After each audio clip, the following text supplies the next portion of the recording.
Hello everyone and welcome to the SBI Securities Weekly Wrap podcast. So first, let's discuss how the markets have been in the week gone by. Indian equity market touched new lifetime highs for the fourth consecutive week with Nifty and Sensex touching 21,592 and 71,910 levels respectively. However, the market witnessed profit booking at higher levels as investors assess the potential risk of rising COVID cases in some parts of India.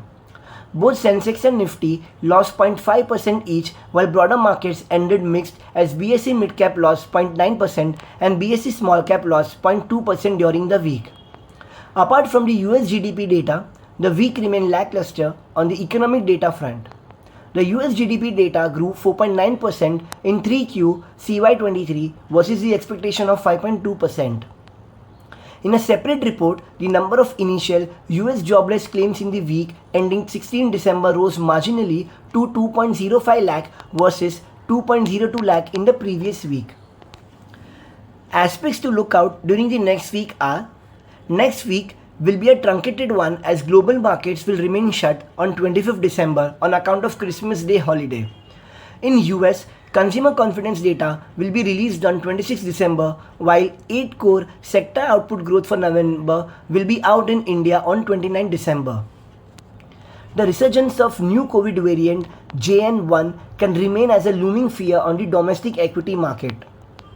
We believe stock-specific action to continue in the Indian equity market, with focus mostly being on rate-sensitive sectors like banks, auto, real estate.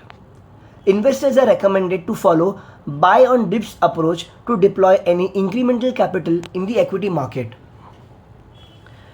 Talking about the weekly sectoral gainers and losers on BSE. The sectoral indices witnessed a mixed closing on weekly basis. BSE cap goods, oil and gas, PSU, auto and consumer durable were the biggest sectoral gainers with weekly gains of 1.4%, 1.4%, 1.1%, 0.7% and 0.3% respectively.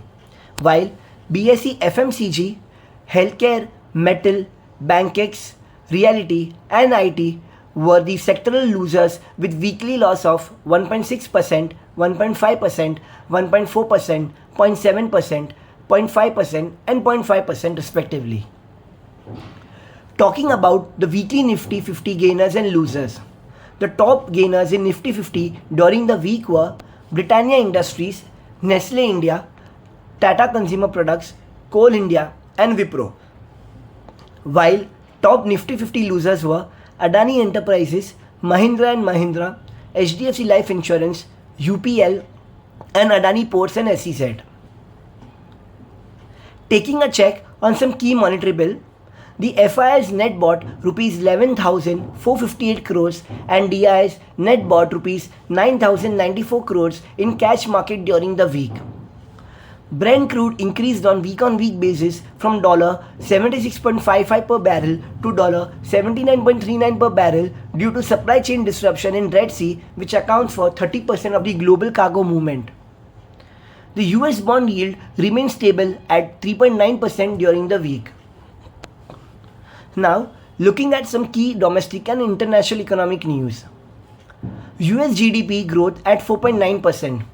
The GDP for US in 3Q CY23 third estimate stood at 4.9%, 30 basis point below second estimates of 5.2%. Despite the downward revision, it still marks the fastest pace of expansion since 4Q CY21.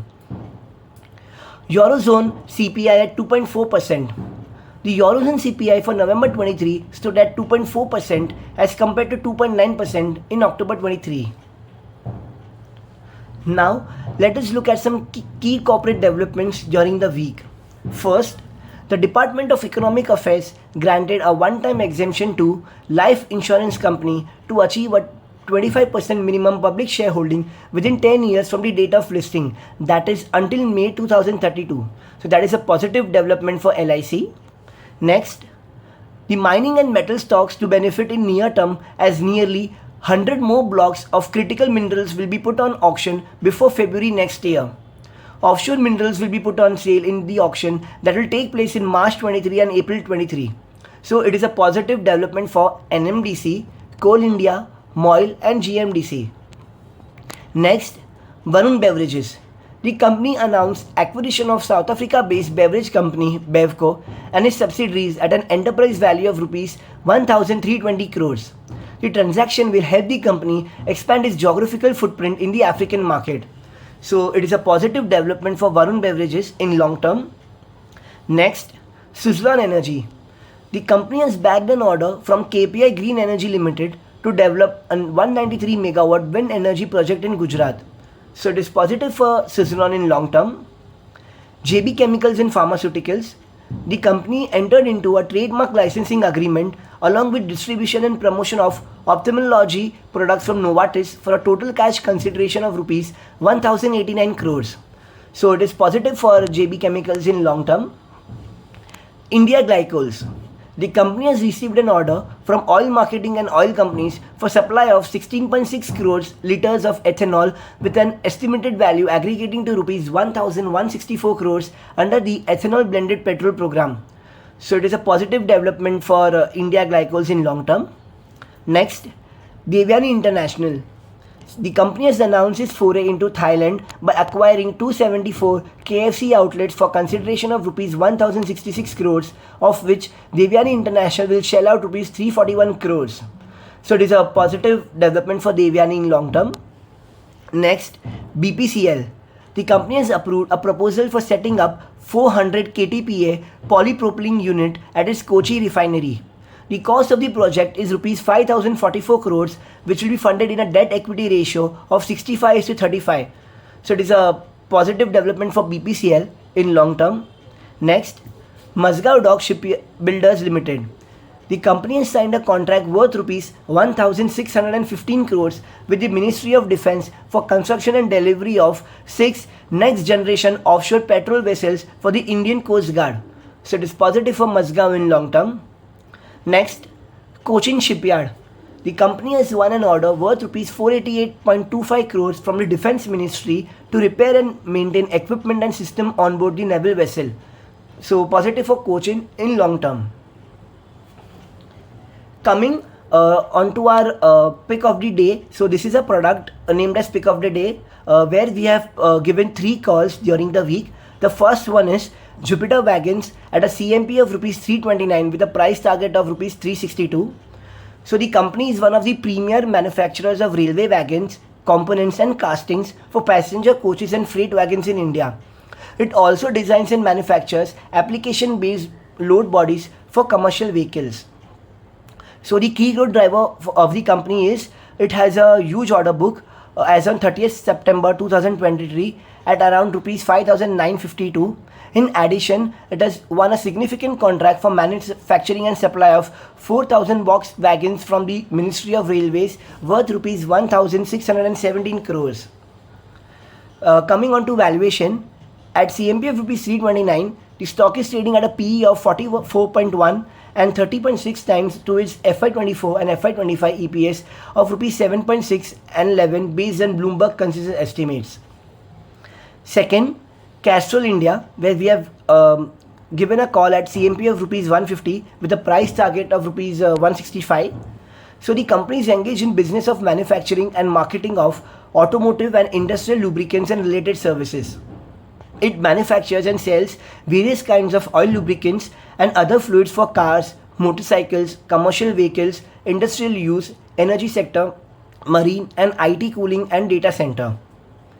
The key growth driver for the company is the Castrol India has entered into a strategic collaboration with Key Mobility Solutions in November 22 to expand its automotive aftermarket services, both ICE and EV.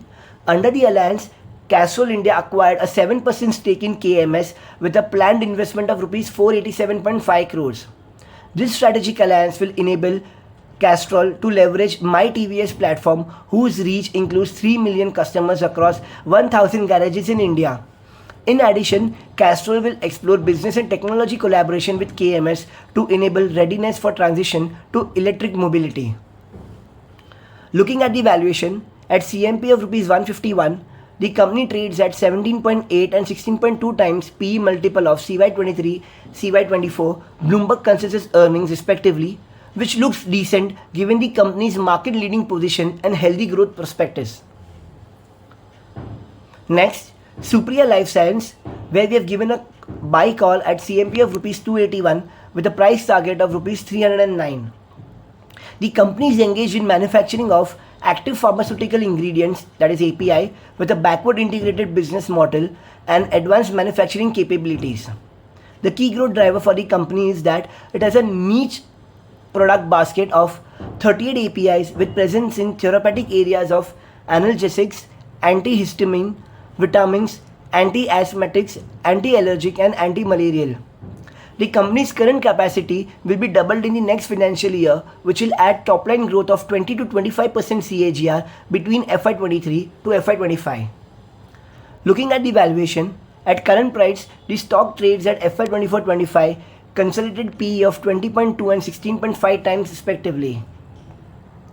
Next, pick of the week product, where we have given a buy call on Fusion Microfinance at a CMP of Rs 575.4 with a price target of Rs 661.7. The company has been operating in the microfinance industry for 13 years since January 2010. They have a strong presence in 20 states and union territories and are among the top 10 companies in their business space, serving 3.52 million clients as on March 23. The key growth driver for the company is that its rating has been upgraded by CRISIL to A+ and is expected to lower the marginal cost of funds and lead to NIM expansion. The company has set a target NIM of 11.2% to 11.5% going ahead. Next, the credit cost is expected to normalize below the 3% level in FY24. Additionally, the total management overlay as of September 23 is Rs 61.5 crores. Coming on to valuation, at CMP, the stock is trading at price to book value of 2 and 1.6 times of its FY24-25 book value per share respectively. The valuation appears to be reasonable and offers favorable risk reward for medium to long term investors. Next, corporate actions for the next week. So, for key corporate actions in next week, kindly refer to our weekly wrap report. The link to view the report is shared in the description box below. So, this was all about the weekly market podcast. Thank you for listening. Investment in securities market are subject to market risks. Read all the related documents carefully before investing.